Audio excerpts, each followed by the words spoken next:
Hello friends, నేను మీ Chaitanyanshi. Welcome my mini vlog. Non veg lovers అందరికీ మంచి నోరు నుంచే రెసిపీ ఒకటి చేశాము, నేను మా అత్తయ్య కలిసి. మటన్ అంటే ఇష్టం ఉండని వారు ఎవరుంటారు?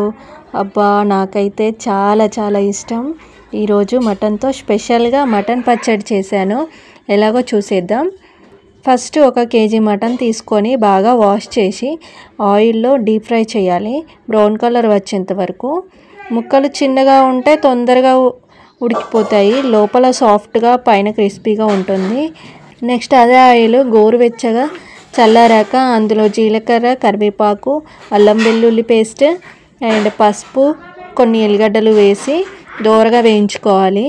ఇప్పుడు ఈ పోపు గోరువెచ్చగా చల్లారాక అందులో సరిపడా కారం, ధనియా పౌడరు, గరం మసాలా, కొంచెం సాల్ట్ వేసి అంతా కలిసేలాగా బాగా కలుపుకోవాలి.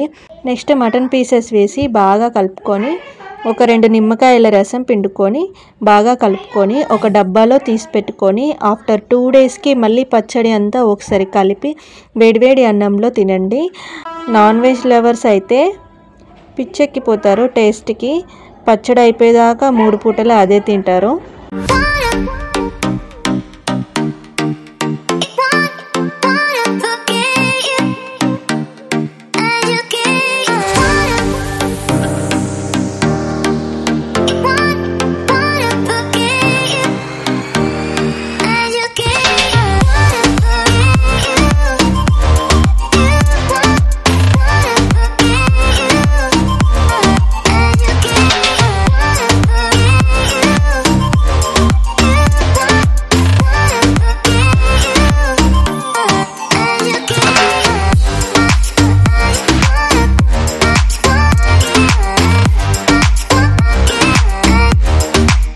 నేను చేసిన మటన్ పచ్చడికి ఒక లైక్ ఇచ్చేయండి. Thank you for watching. మర్చిపోకుండా సబ్స్క్రైబ్ చేసుకోండి. మళ్ళీ ఒక కొత్త వీడియోతోనే వస్తా. బాయ్.